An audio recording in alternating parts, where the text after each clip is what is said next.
নমস্কাৰ প্ৰিয় শ্ৰোতা বন্ধুসকল, মই দেৱশ্ৰী গোস্বামী। আশা কৰিছোঁ আপোনালোক সকলো ভালে কুশলে আছে। আজি মই আপোনালোকৰ আগত পাঠ কৰিব ওলাইছোঁ অসমৰ যশস্বী সাহিত্যকাৰ ডক্টৰ ভৱেন্দ্ৰনাথ শইকীয়াদেৱৰ বিৰচিত এটি অতি জনপ্ৰিয় গল্প সেন্দুৰ। আহকচোন এই গল্পটি আমি সকলোৱে একেলগে উপভোগ কৰোঁ। সেন্দুৰ। লগৰীয়াৰ লগত হাঁহি মাতি মুকলি মনেৰে প্ৰচেছন কৰি গৈ থকা কলেজীয়া ছোৱালী হঠাতে বাটৰ কাষত থিয় হৈ প্ৰচেছন চাই থকা দেউতাকৰ চকুৱে চকুৱে পৰিলে যেনেকৈ অলপ কোচ খাই যায়, সোনকালে দেউতাকক পাৰ হৈ যাবলৈ চেষ্টা কৰে, মাছ বজাৰৰ মাজত জাহাজ কোম্পানীৰ একাউণ্টেণ্ট প্ৰভাকৰ ৰায়চৌধুৰী ঠিক তেনেকৈয়ে কোচ খাই গ'ল আৰু ডিঙি মেলি মেলি মাছ চাই ফুৰা অইন মানুহৰ আৰ্দি তলমূৰকৈ ললিতাক পাৰ হৈ যাবলৈ লৰালৰি কৰিলে। তেওঁ ভাবিবলৈ চেষ্টা কৰিলে ললিতাই হয়তো তেওঁক মন কৰা নাই, কিন্তু ৰায়চৌধুৰীৰ চেষ্টা মিছা হ'ল। ললিতাই তেওঁক ঠিক মন কৰিলে।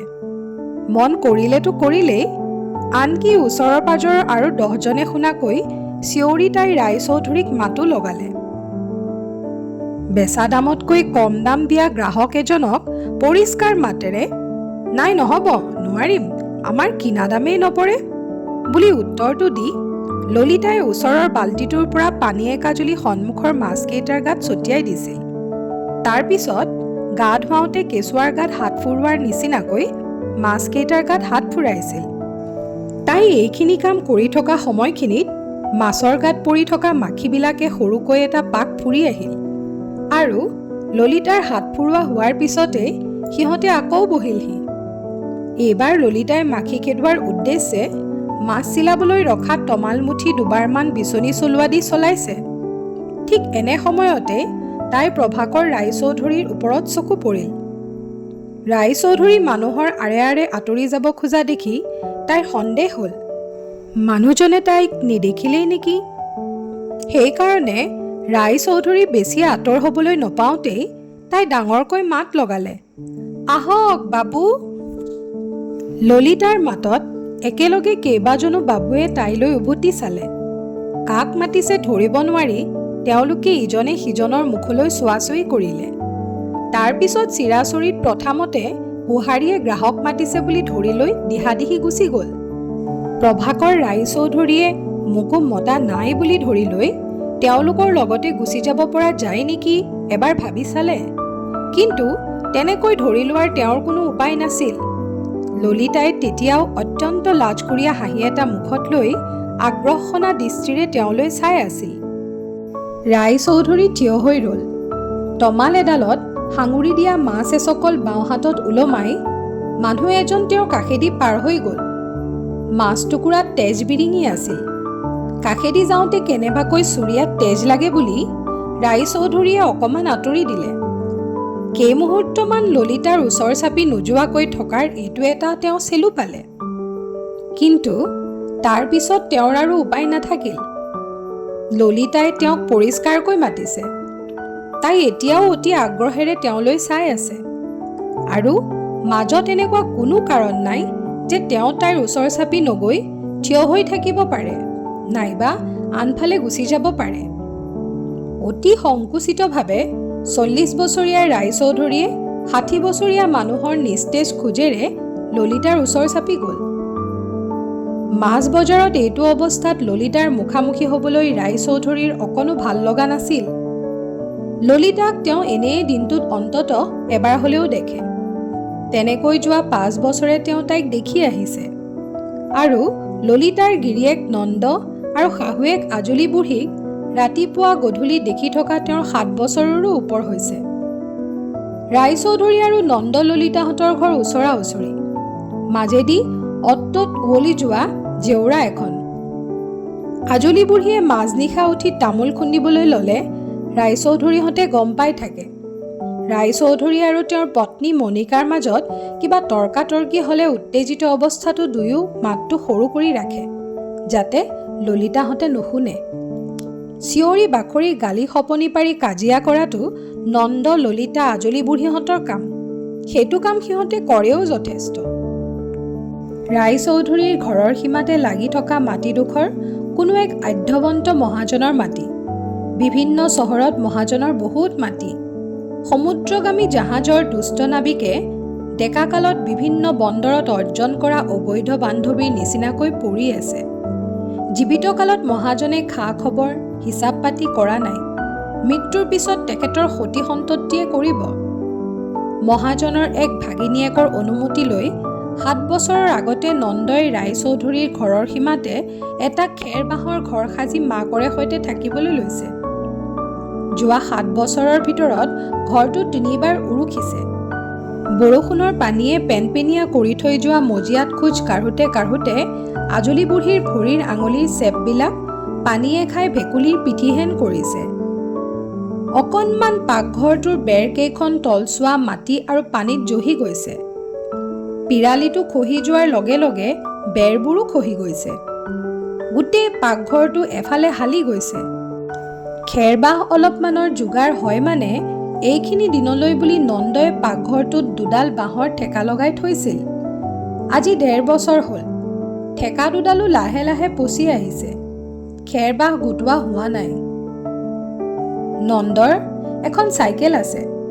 চাইকেলখনৰ পিছৰ মূল কেৰিয়াৰখনত বাঁহ বান্ধি সি ডাঙৰকৈ লৈছে, যাতে তাৰ ডাঙৰ মাছৰ পাচিটো তাত ভালকৈ বহে। শেষ নিশাই উঠি সি 14-15 মাইল দূৰৰ বিললৈ বুলি চাইকেল মাৰে। বিলৰ পৰা এপাচি মাছ লৈ দিনৰ 2মান বজাত ঘৰ পায়হি। চৰকাৰী নাদৰ পাৰত 4 বাল্টিমান পানী তুলি সি গা ধুৱে। তাৰপিছত ভাত খায়। ভাত খাই উঠি তাৰ আৰু ৰ'বলৈ নাই। মাছৰ পাচিটোৰে সৈতে চহৰৰ বজাৰলৈ বুলি চাইকেলত উঠে। ভাত খাই উঠি মুখত ভৰোৱা তামোলখনৰ পিক বাটে বাটে পেলাই গৈ থাকে। বজাৰ পাওঁতে আধা মুকুৰা তামোল মুখত থাকেই। আজলি বুঢ়ী আবেলি পৰতে হাতত মোনা এটা লৈ ঘৰৰ পৰা ওলায়। আৰ ঘৰত তাৰ ঘৰত সোমায়।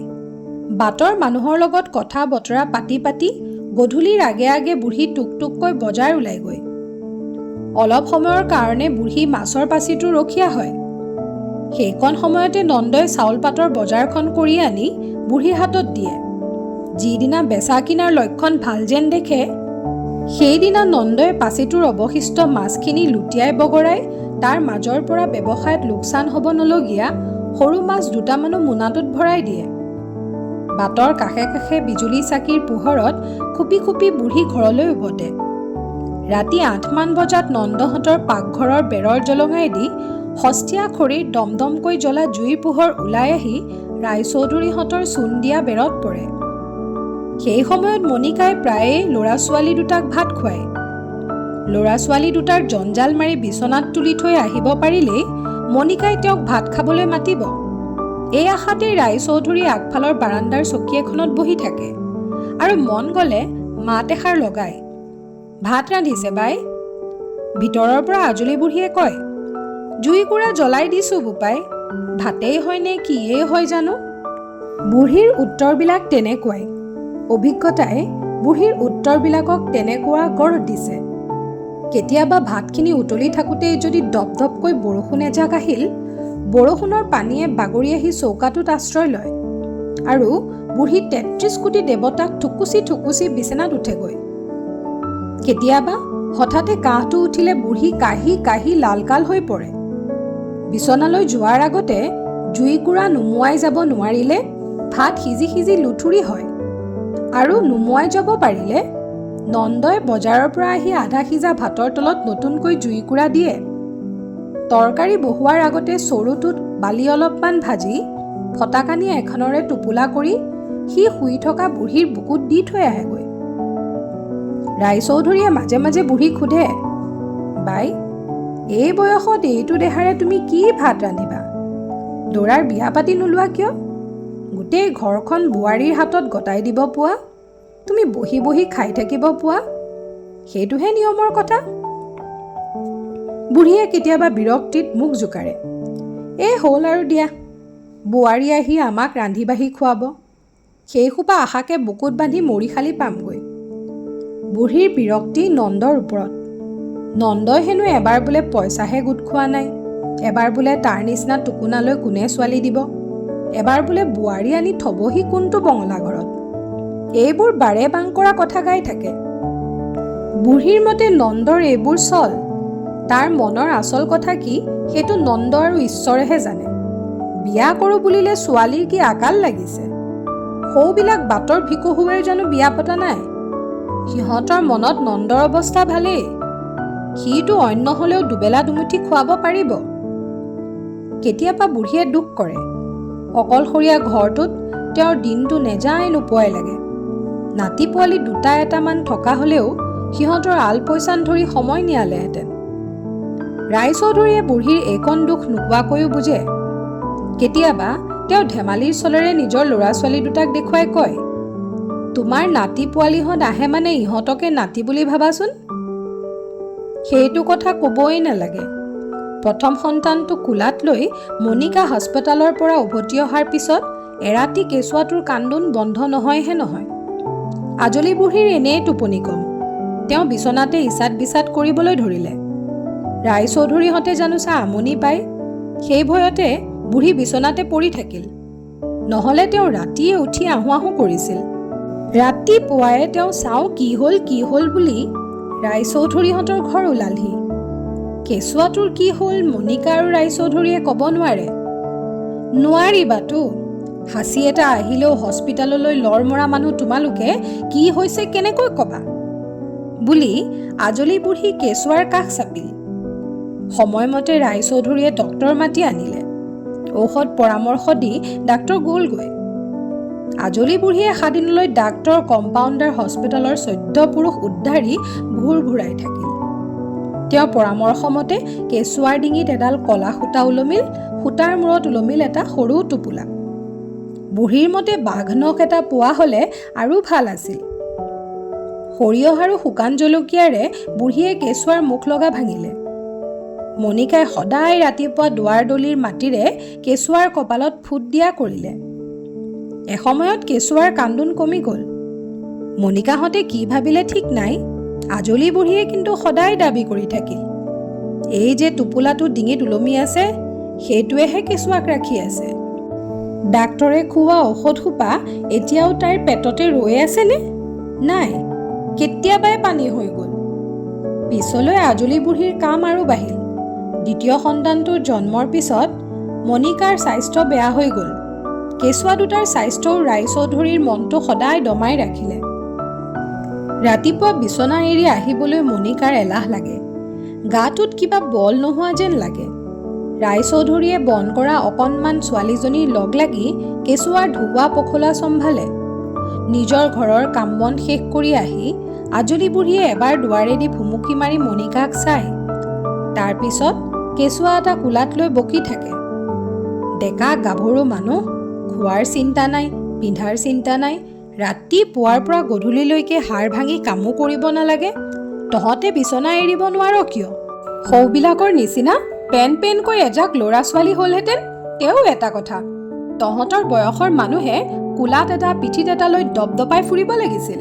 তেহে ৰায়চৌধুৰী অলপ সময়ৰ কাৰণে নিমাত নিশ্চল হৈ পৰে। বুঢ়ীৰ কথাবোৰ যেন তেওঁ শুনাই নাই। এনেকুৱা ভাৱেৰে তেওঁ অইনফালে চাই থাকে।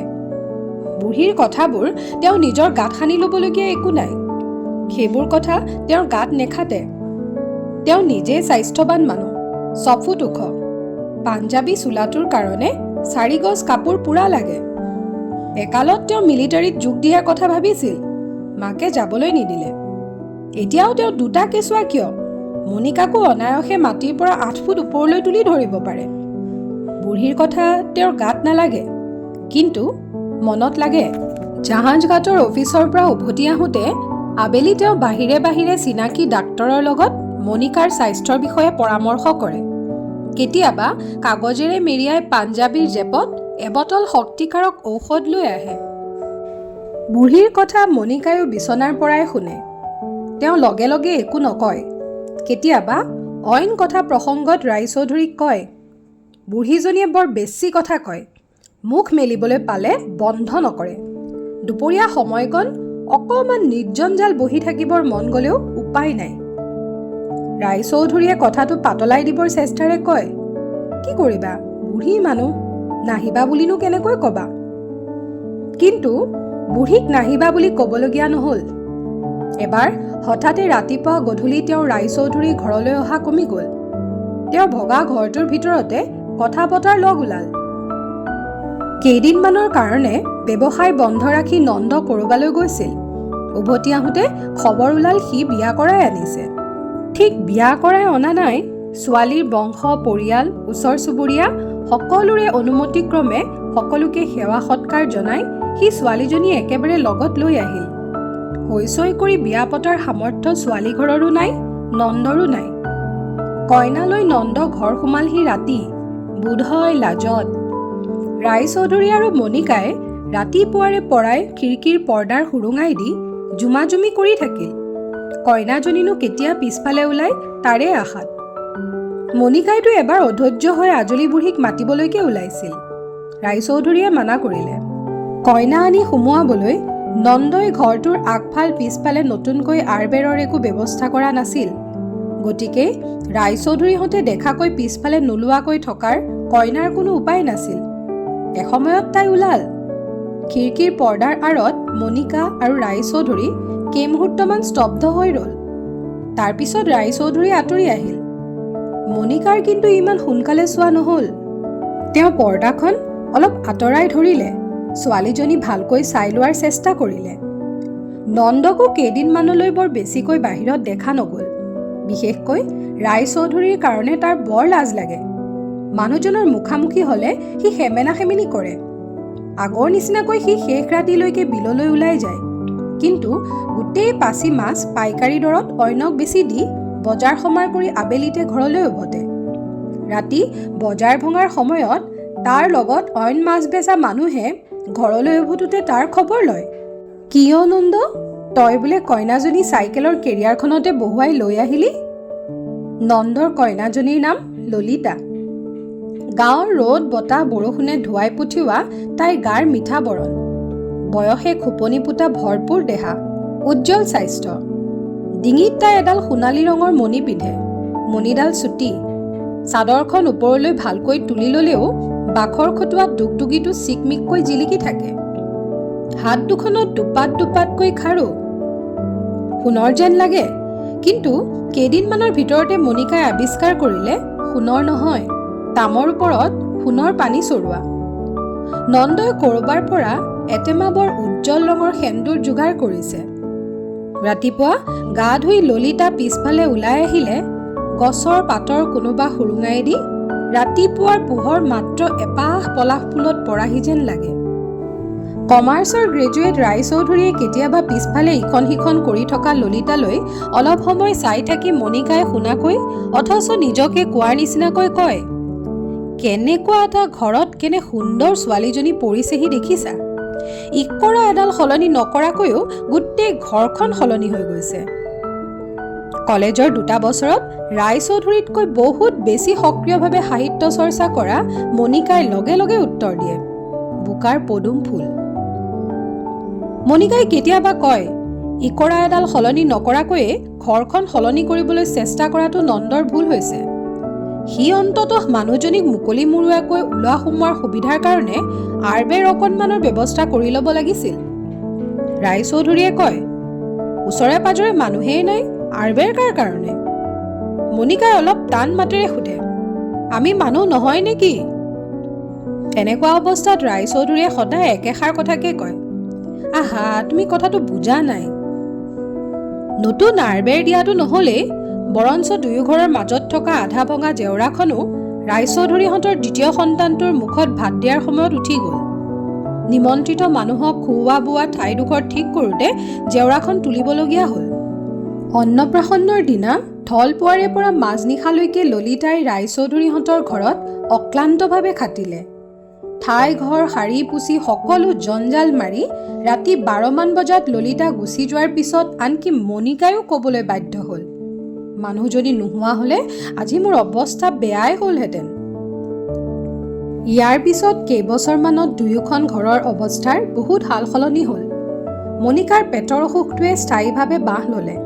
ডাক্তৰে ক'লে এটা মেজৰ অপাৰেশ্যন কৰিব লাগিব। অকণ অকণ ল'ৰা ছোৱালী দুটাক এৰি সেই সময়ত 2 মাহ 2.5 মাহ হস্পিটেলত পৰি থাকিবলৈ মণিকাই আপত্তি কৰিলে। তেওঁ সকলো কথা বুজাই মাকলৈ চিঠি এখন লিখিলে। তেখেতে যদি 3 মাহমানৰ কাৰণে আহি মণিকাহঁতৰ ঘৰত থাকিবহি পাৰে তেতিয়াহে হ'লে কিবা এটা হ'ব। বুকুৰ বিষ আৰু কাহ আজলি বুঢ়ীৰ গাৰ ছাৰ নিচিনা হ'ল। ললিতাৰ সেৱা শুশ্ৰূষা তেওঁৰ গাত পাকঘৰৰ বাঁহৰ ঠেকা দুডালৰ নিচিনাকৈ লাগি ৰ'ল। ললিতাৰ এটা ল'ৰা হ'ল। বৰ কম সময়ৰ ভিতৰতে সি বহিব পৰা হ'ল। হাতেৰে বস্তু খামুচ মাৰি ধৰিব পৰা হ'ল। কোনো অৰ্থ নোহোৱাকৈ, কোনো কাৰণ নোহোৱাকৈ মন গ'লেই হাঁহি দিব পৰা হ'ল। ল'ৰাটো মজিয়াত বহুৱাই থৈ ললিতা ঘৰৰ কামত লাগেগৈ। বিচনাৰ পৰা আপোন মানে খেলি থকা ল'ৰাটোলৈ চাই থাকোঁতে আজলি বুঢ়ীৰ সুতুৰা গালেদি পানী বৈ আহে। নাতি ল'ৰা এটা হ'ল, তাক কোলাই বুকুচাই লৈ ডাঙৰ কৰাৰ কথাই নাই। এটা দিন তাৰ লগত টনা আজোৰা কৰি কন্দুৱাই কটুৱাই হেঁপাহ পলোৱাই একোলা লৈ কটাবলৈ বুঢ়ীৰ গতি শক্তি নহ'ল। কেৱল চাই থাকিবলৈ হ'ল। কেইবাদিনো ললিতাই বুঢ়ীৰ কথামতে তাক বিচনাখনতে বহুৱাই থৈ গৈছে। অলপ সময়ৰ পিছতে চাওঁ আহ ল'ৰাটো নেচোন বুলি কোনো মতে কৈ কাঢ়ি বুঢ়ীয়ে গাৰুত মূৰ থৈছে। ভালকৈ ধুৱাই পখলাই চাফা চোলা পিন্ধাই আনিলে ললিতাৰ ল'ৰাটোক মণিকায়ো কেইবাদিনো একোলা লৈ চাইছে।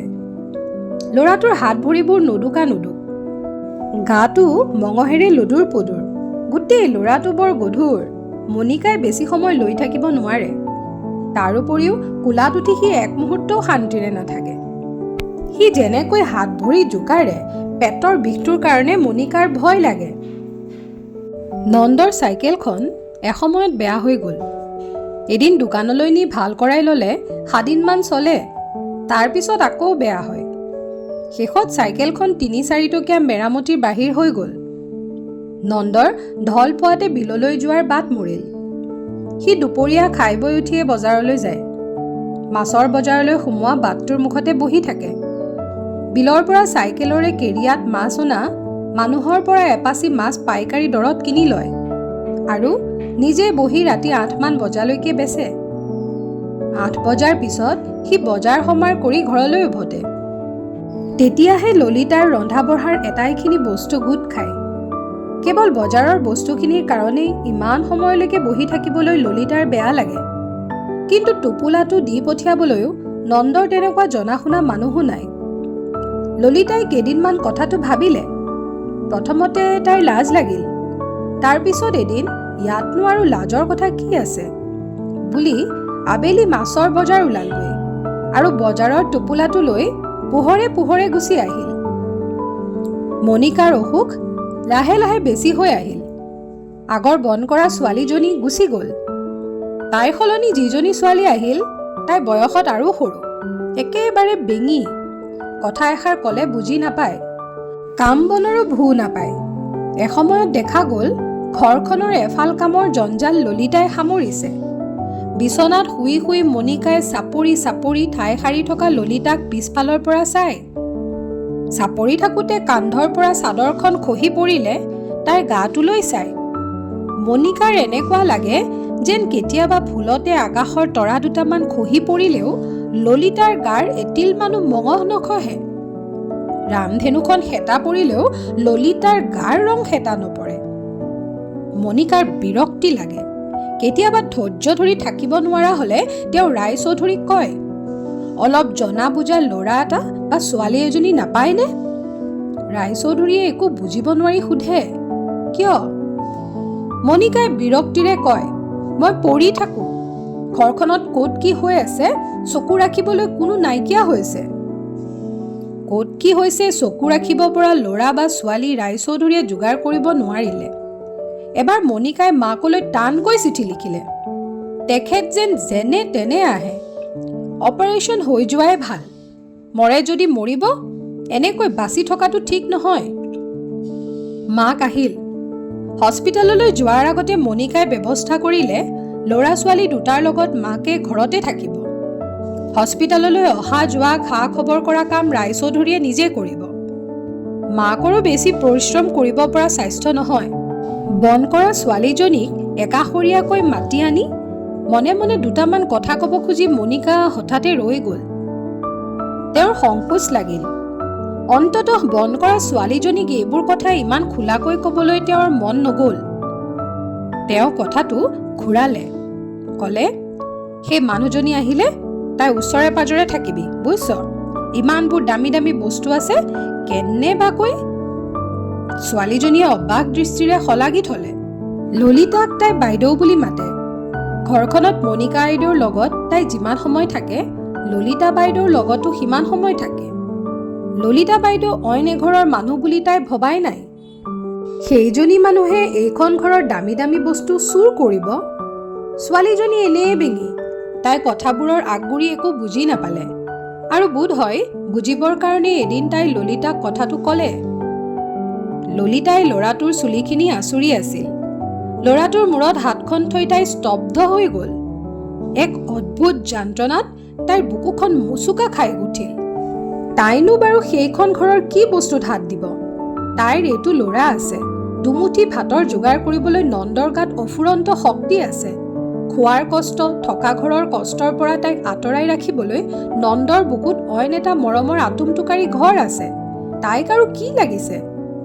ললিতা অবাক হৈ গ'ল। ল'ৰাটোৰ মূৰত হাত থৈ ললিতাৰ চিঞৰি চিঞৰি শপত খাবৰ মন গ'ল। তাই সেইখন ঘৰৰ কুটা এগছতো হাত দিয়াৰ কথা ভবা নাছিল। লাহে লাহে তাইৰ চকুযোৰ চলচলীয়া হৈ আহিল। আৰু বেছি অবাক হৈছিল ৰায় চৌধুৰী। হস্পিটাললৈ যোৱাৰ আগতে মণিকাই তেওঁক উপদেশ দিলে, লাজমান বচাই চলিবলৈ।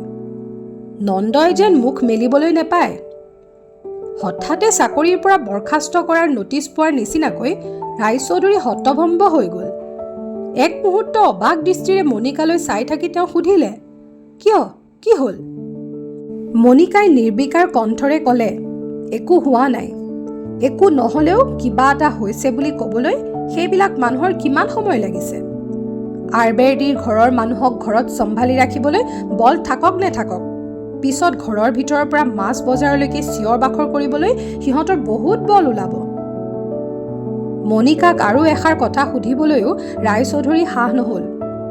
6 ফুট ওখ 40 বছৰীয়া মানুহটোৰ লাজ অপমানত কোচ খাই মণিকাৰ সন্মুখতে অদৃশ্য হৈ যাবৰ মন গ'ল। নন্দই ইতিমধ্যে কিবা কৈছে নেকি? নিশ্চয় কৈছে, নহ'লে মণিকাই হঠাতে তেওঁক এনেকৈ ক'ব কিয়? ৰায়চৌধুৰী মণিকাৰ মানত নন্দ বহুত সৰু মানুহ, কিন্তু তাৰ মনটো ইমান সৰু হ'ল কিয়? আচল ললিতাজনী এতিয়াহে যেন ৰায়চৌধুৰী চকুত পৰিল। গাঁৱৰ ৰ'দ বতাহ বৰষুণে ধুই পঠিওৱা, মিঠা বৰণৰ, অংগে অংগে বয়সে খোপনি পোতা, উজ্জ্বল স্বাস্থ্যৰ ছোৱালী ললিতা। হয়, তাই দিনটোৰ এফাল সময় তেওঁলোকৰ ঘৰতে থাকে।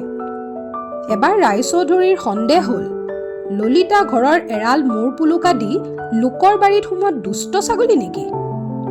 কিন্তু পিছ মুহূৰ্ততে তেওঁৰ মনটোৱে হাহাকাৰ কৰি উঠিল, নহয় নহয়, দিনটোৰ ভিতৰত বাধ্যত পৰি মাত্ৰ এবাৰ বা দুবাৰ ভিনদেউ বুলি মতা, ঘৰখনক সঁচাকৈ নিজৰ ঘৰ বুলি ভাবি লৈ লৰি ঢাপৰি কাম কৰি ফুৰা এইজনী ছোৱালীক দুষ্ট ছাগলী বুলি ভবাৰ লগে লগে ৰায়চৌধুৰীৰ নিজকে বৰ সৰু যেন লাগিল। পিছৰ কেইদিনত নন্দৰ মুখামুখি হ'বলৈ ৰায়চৌধুৰীৰ লাজ লাগিল। নিজৰ ঘৰৰ পিছফালে কাম কৰি থকা ললিতাক, কি কৰিছা বোৱাৰী বুলি আগৰ দৰে ধেমালি কৰি সুধিবলৈ তেওঁৰ সাহ নহ'ল। আৰু অদ্ভুত কথা, তেওঁৰ আৰ চকুৰ দৃষ্টি ললিতাৰ নিপুতল আতিল গাটোত খুন্দা খাই বাৰে বাৰে এক অপূৰ্ব লাজ হৈ তেওঁৰ গালৈকে উভতি আহিল। এই কথাত ৰায়চৌধুৰী আচৰিত হ'ল। ললিতা তেওঁলোকৰ ঘৰলৈ প্ৰায় নহাই হ'ল। মণিকাৰ মাকে মাতি পঠিয়ালে আহে। যিটো কামৰ কাৰণে মাতে, কামটো নিৰ্বিকাৰভাৱে তলমূৰকৈ কৰে আৰু শেষ হ'লেই গুচি যায়। ৰায়চৌধুৰীহঁতৰ ঘৰত থকা সময়খিনি এক অদ্ভুত বেদনা আৰু সংকোচত তাই ম্লান হৈ থাকে। ৰায়চৌধুৰীয়ে বৰ অসহায় বোধ কৰে। এমাহৰ মূৰত মণিকা হস্পিটালৰ পৰা ভাল হৈ উভতি আহিল। ডাক্তৰৰ মতে আৰু এমাহমান জিৰণি লৈ থাকিলে আৰু কোনো লেঠা নাই। মাজে মাজে সুবিধা পালেই তেওঁ বন কৰা ছোৱালীজনীক ললিতাৰ কথা সোধে। ছোৱালীজনীয়ে বিশেষ খবৰ একো দিব নোৱাৰিলে, কেৱল ক'লে ললিতাই প্ৰায়ে তেওঁৰ খবৰ লৈ থাকে। কেইবাদিনো হস্পিটাললৈ গৈ তেওঁক চাই অহাৰ কথা কৈছিল, কিয় নগ'ল তাই নাজানে। ললিতা এইখন ঘৰলৈ নামাতিলে নাহে। মণিকাই আধাখিনি ফুটাই আধাখিনি মুখৰ ভিতৰতে ৰাখি কিছুমান বেকা মন্তব্য কৰে। তাৰ অৰ্থ হ'ল এতিয়া ললিতা কিয় আহিব? মণিকাৰ মাকটো মণিকাৰ নিচিনাকৈ আধা মৰা হৈ বিচনাত পৰি নাথাকে? তাৰ পিছত ললিতা এইখন ঘৰলৈ একেবাৰে নহা হ'ল। তাইক কোনেও নমতা হ'ল। বহু দিনৰ মূৰত ললিতাই ৰায়চৌধুৰীহঁতৰ ঘৰৰ ফালে এখন চকুৱাৰ অভাৱ অনুভৱ কৰিলে। ৰায়চৌধুৰীৰ আৰু মণিকাৰ পৰা তাইক নিজকে আঁৰ কৰি ৰাখিবলৈ মন গ'ল। তাইৰো কাম বাঢ়িল বহুত। নন্দৰ ব্যৱসায় বেয়া হৈ আহিল। এপাচি মাছৰ লাভেৰে সি ঘৰখন চলাব নোৱাৰাত পৰিল। এদিন সি 8 বছৰীয়া খোলশালীয়েক এজনীক সিহঁতৰ ঘৰত ৰাখিবলৈ লৈ আহিল। তাৰ পিছত এদিন সি দুপাচি মাছ পাইকাৰী দৰত কিনি ল'লে। আবেলি বজাৰৰ টোপোলাটো আনিবলৈ গৈ ললিতা নন্দৰ ওচৰতে আগত পাচি এটা লৈ বহিল। এদিন তাই দুগদুগি লগোৱা মণিডাল খুলি টিনৰ ট্ৰাংকটোৰ তলিত থৈ গ'ল। সোঁহাতেৰে মাছ চুই থাকিব লাগে কাৰণে খাৰু দুপাত বাওঁহাতলৈ আনি ল'লে। পিছলৈ তাই বজাৰলৈ আবেলি 3মান বজাতে গৈ ৰাতি নন্দৰ লগত একেলগে উভতি অহা কৰিলে। এদিন আমনি পাই ললিতাই বাওঁহাতৰ পৰাও 3 পাত খাৰু খুলি ট্ৰাংকত থৈ দিলে। গছপাতৰ সুৰুঙাইদি অহা ৰ'দত জিলিকি উঠা এপাহ পলাশ ফুলৰ নিচিনাকৈ ললিতাৰ কপালৰ উজ্জ্বৰ সেন্দুৰখিনি মাছ বজাৰত জিলিকি থাকিল। তাই লুডুৰ পুডুৰ ল'ৰাটোৱে থপথপকৈ খোজকাঢ়ি কাঢ়ি মাছ বজাৰৰ অইনবোৰ মাছ বেচা মানুহৰ মৰম খাই ফুৰিবলৈ ধৰিলে। মাছ বজাৰত এইটো অৱস্থাত ললিতাক দেখি ৰায়চৌধুৰীয়ে অস্বস্তি অনুভৱ কৰিলে। তেওঁ মাছ কিনিবলৈ এইখন বজাৰলৈ প্ৰায় নাহেই। জাহাজঘাটৰ ওচৰতে মানুহ কেইটামানে অলপীয়াকৈ মাছ বেচে। তাতেই তেওঁৰ মাছ কিনা হয়। আজি 2 দিনমান তাত মাছ ওলোৱা নাই। ইফালে মণিকাৰ স্বাস্থ্যোদ্ধাৰৰ কাৰণে মাছৰ অত্যন্ত প্ৰয়োজন। 40 বছৰীয়া ৰায়চৌধুৰী 60 বছৰীয়া বুঢ়াৰ খোজেৰে ললিতাৰ ফালে আগুৱাই গ'ল। ললিতাই ৰৌ মাছ বেচিছে। মজলীয়া জোখৰ তেজাল মাছ। এটাইকেইটা মাছ দীঘলে পুতলে গায়ে গাড়ীয়ে সমান। যেন উচ্চতা, বুকুৰ বেৰ, স্বাস্থ্যৰ মান আদি নিৰ্দিষ্ট কৰি দিয়া এয়াৰফ'ৰ্চৰ নিচিনা চাকৰিৰ ইণ্টাৰভিউৰ কাৰণে ৰৈ থাকোঁতে এডল মাছ জালত পৰিল আৰু ললিতাৰ চালনীত উঠিলহি। যিজন মানুহে মাছ ধৰাই আছিল তেওঁ বোধহয় বিৰক্ত হ'ল। দিয়া বুলি তেওঁ এখন 10 টকীয়া নোট ললিতাৰ ফালে আগুৱাই দিলে। ললিতায়ো সমান ক্ষিপ্ৰতাৰে মাছটোৰ গালেদি তমাল এডাল ভৰাই ওলমাই মানুহজনৰ হাতত তুলি দিলে।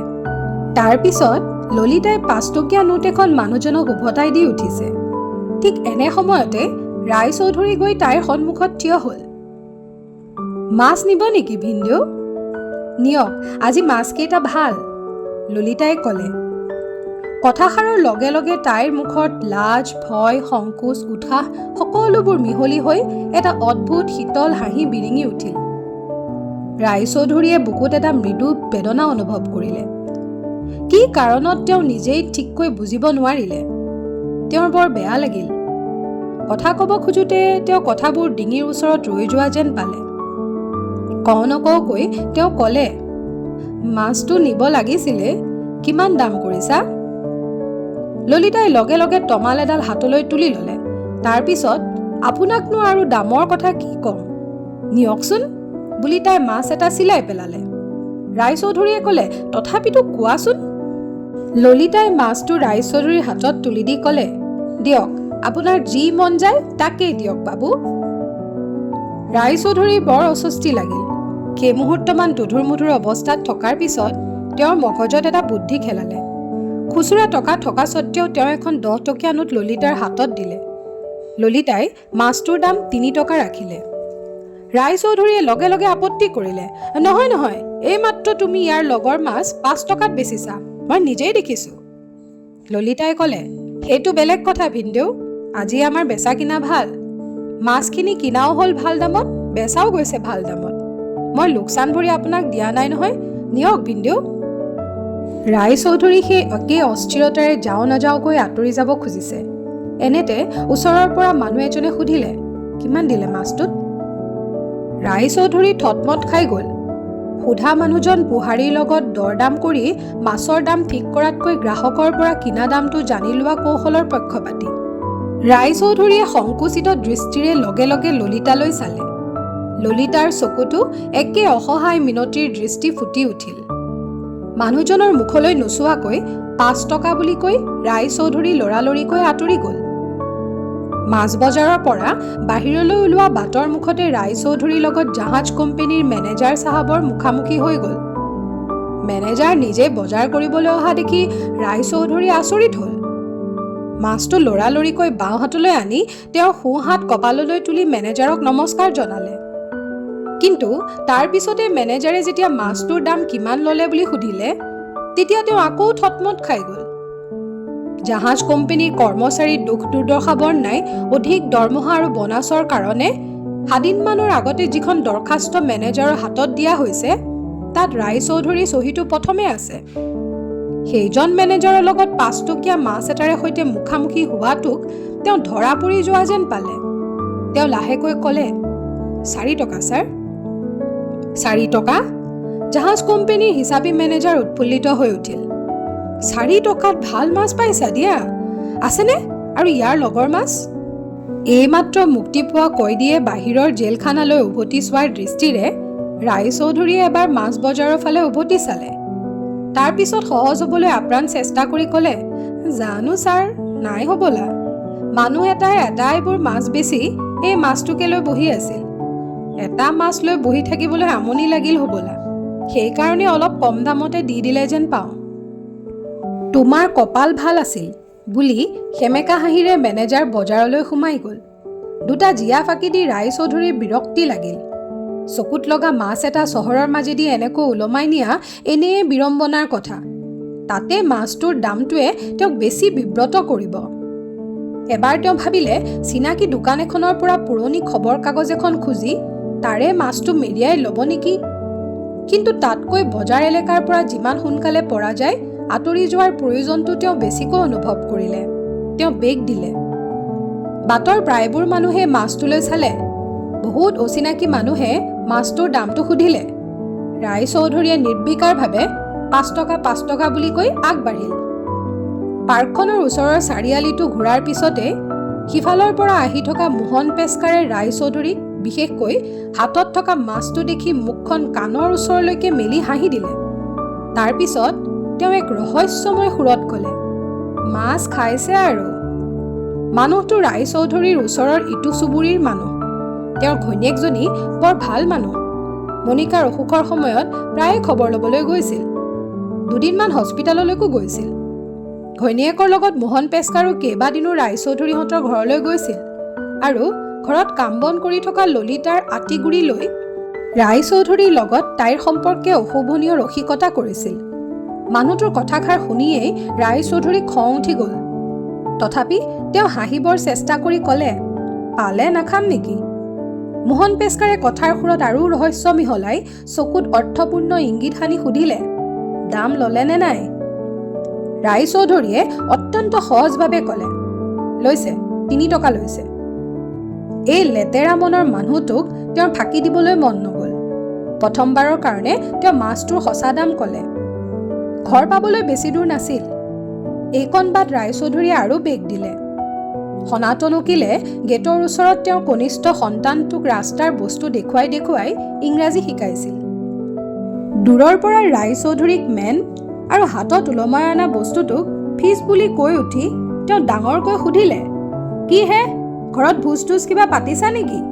ডাঙৰ মাছ আনিলা দেখোন, কিমান ল'লে? সনাতন উকিল নিজে যথেষ্ট টকা পইচা থকা মানুহ। তাতকৈ ডাঙৰ কথা, তেওঁ এই গোটেই পৃথিৱীখন টকাৰ ওপৰত বৈ আছে বুলি ভাবে আৰু টকা নথকা মানুহবোৰক পৃথিৱীখন এনেই গধুৰ কৰি থকা বস্তু বুলি গণ্য কৰে। ৰায়চৌধুৰীয়ে গহীন মাতেৰে মাছটোৰ দাম 6 টকা বুলি কৈ আগবাঢ়িল। পিছ মুহূৰ্ততে সনাতন উকিলে পুতেকক প্ৰথমতে গেলা শব্দটোৰ ইংৰাজী আৰু তাৰ পিছত একেলগে গেলা মাছ শব্দটোৰ ইংৰাজী শিকাবলৈ আৰম্ভ কৰিলে। ঘৰ পাই মজিয়াত মাছটো থৈ ৰায়চৌধুৰীয়ে দীঘলকৈ উশাহ ল'লে। বহুত দূৰ বাট খোজকাঢ়ি অহা মানুহৰ ভাগৰেৰে তেওঁ মূঢ়া এটাত বহি পৰিল। মণিকাই ওচৰ চাপি আহিয়ে মাছটোৰ দামৰ কথা সুধিলে। জেপৰ পৰা ৰুমাল এখন উলিয়াই হাতৰ গলধনৰ ঘাম মচিবলৈ আৰম্ভ কৰি ৰায়চৌধুৰীয়ে ক'লে, কওঁ শুনা, বহুত কথা। তাৰ পিছত ৰায়চৌধুৰীয়ে জাহাজ ঘাটত আজি মাছ নোলোৱাৰ পৰা আৰম্ভ কৰি ললিতাই মাতি নি মাছটো হাতত তুলি দিয়ালৈকে সকলো কথা খুটি নাতি মাৰি ক'লে। শেষত তেওঁ ক'লে, মই মাছটোৰ আচল দামকে ৰাখিবলৈ কৈছিলোঁ। তাই নুশুনিলে, 3 টকাহে ৰাখিলে। মণিকাৰ নাকৰ পাহি দুটা ফুলি উঠিল। তেওঁৰ চকু দুটাত ডাঙৰকৈ মেল খাই গ'ল। দিনটোৰ অফিচৰ খাটনিৰ পিছত বাহিৰে বাহিৰে বজাৰ সোমাই অহা মানুহটোৰ ক্লান্ত মুখখন তেওঁৰ চকুত নপৰিল। ৰুমালেৰে মচুতে বাট পৰি জিলিকি থকা ৰায়চৌধুৰীৰ কপালৰ ঘামৰ টোপালকেইটা তেওঁৰ চকুত নপৰিল। মানুহটোৰ কথাৰ ভাগৰুৱা অথচ নিৰ্মল সুৰটো তেওঁৰ কাণত নপৰিল। ৰায়চৌধুৰীয়ে কথা শেষ কৰাৰ পিছত এক মুহূৰ্ত সময়ো যাবলৈ নিদি তেওঁ তীক্ষ্ণ মাতেৰে ক'লে, তাইহে আপোনাৰ পৰা পইচা ল'ব, ফাঁকিনো দিয়ে কিয়? এনেয়ে দিছে, তাকে কৈ নিদিয়ে কিয়? কৈ উঠি মণিকা উচাত মাৰি গুচি গ'ল। ৰাতি ভাত খাবৰ সময়ত কাঁইট বচাৰ নামত মণিকাই এনেয়ে মাছ টুকুৰাক লিৰিকি বিদাৰি থাকিল। খালে নে নাখালে লক্ষ্য কৰাৰ ধৈৰ্য ৰায়চৌধুৰীৰ নাছিল। খোৱা বোৱাৰ পিছত আগফালৰ বাৰাণ্ডাত চকীখনত বহি থাকোঁতে ৰায়চৌধুৰীৰ কষ্টটো আৰু তীব্ৰ হৈ গ'ল। তেওঁৰ কাণত পৰিল, ওচৰৰ ঘৰত নন্দই ললিতাক চেপা মাতেৰে দবিয়াইছে। কথাবোৰ তেওঁ বুজি নাপালে, কিন্তু মাছ, ভিনদেউ এইকেইটা শব্দ তেওঁ পৰিষ্কাৰকৈ শুনিলে। অলপ দিনৰ আগৰে পৰা নন্দক দেখিলে ৰায়চৌধুৰীৰ এনেই অস্বস্তি লগা হৈছিল। আজি যদি নন্দই মাছটোক কেন্দ্ৰ কৰি ললিতাক দবিয়াইছে, তেনেহ'লে তেওঁ কাইলৈৰ পৰা তাৰ আগত মুখ উলিয়াব নোৱাৰিব। কিন্তু পিছদিনা ৰাতিপুৱাই তেওঁলোকৰ নিজৰ বাৰাণ্ডাত নন্দৰ মুখামুখি হ'বলগীয়া হ'ল। ৰাতিপুৱাই নন্দই আগফালে থিয় হৈ বাবু বাবুকৈ মাতিবলৈ ধৰিলে। ৰায়চৌধুৰীৰ বুকুখন চিৰিংকৈ উঠিল। আপ্ৰাণ চেষ্টাৰে প্ৰকৃতিস্থ হ'বলৈ চেষ্টা কৰি তেওঁ আদালতৰ মঞ্চলৈ উঠি যোৱা অপৰাধীৰ নিচিনাকৈ আগফালৰ বাৰাণ্ডালৈ ওলাই গ'ল। ৰাতি নন্দই ললিতাক দবিওৱা মণিকায়ো শুনিছিল। ঘটনাটো বুজ ল'বলৈ চুৰণিৰ নিচিনাকৈ তেওঁ মাজৰ কোঠালীৰ খিৰিকীৰ পৰ্দাৰ ফাঁকত চকু ৰাখিলে। নন্দই ক'লে, কালি তাই আপোনাৰ পৰা মাছটোৰ কাৰণে পইচা লৈছে। মই বৰ লাজ পাইছোঁ বাবু, আপুনি বেয়া নাপাব। কথাখিনি কৈ নন্দই 3 টকাৰ ৰায়চৌধুৰীৰ ফালে আগবঢ়াই ধৰিলে। ৰায়চৌধুৰীয়ে লগে লগে নহয় নহয় কৰি উঠিল। তেওঁ ক'লে, নহয় নহয় নন্দ, তাইতো আনতকৈ মোৰ পৰা 2 টকা কমকৈহে লৈছে। এয়াতো তোমালোকৰ ঘৰৰ পুখুৰীৰ মাছ নহয়, কিনি অনা মাছ। নন্দই ৰায়চৌধুৰীক শেষ কৰিবলৈ নিদিলে। ক'লে, নহয় বাবু, ইমান দিন আপোনালোকৰ আশ্ৰয়তে আছোঁ, আপোনালোকে নোকোৱাকৈ মই 2-এটা মাছ আপোনালোকক দি থাকিব লাগিছিল। তাই বুৰ্বক, সেইকাৰণে আপোনাৰ পৰা পইচা ল'বলৈ সাহস কৰিলে। বেয়া নাপাব বাবু। নন্দই ওচৰ চাপি আহি ৰায়চৌধুৰীৰ হাতত টকা 3টা গুজি দিলে।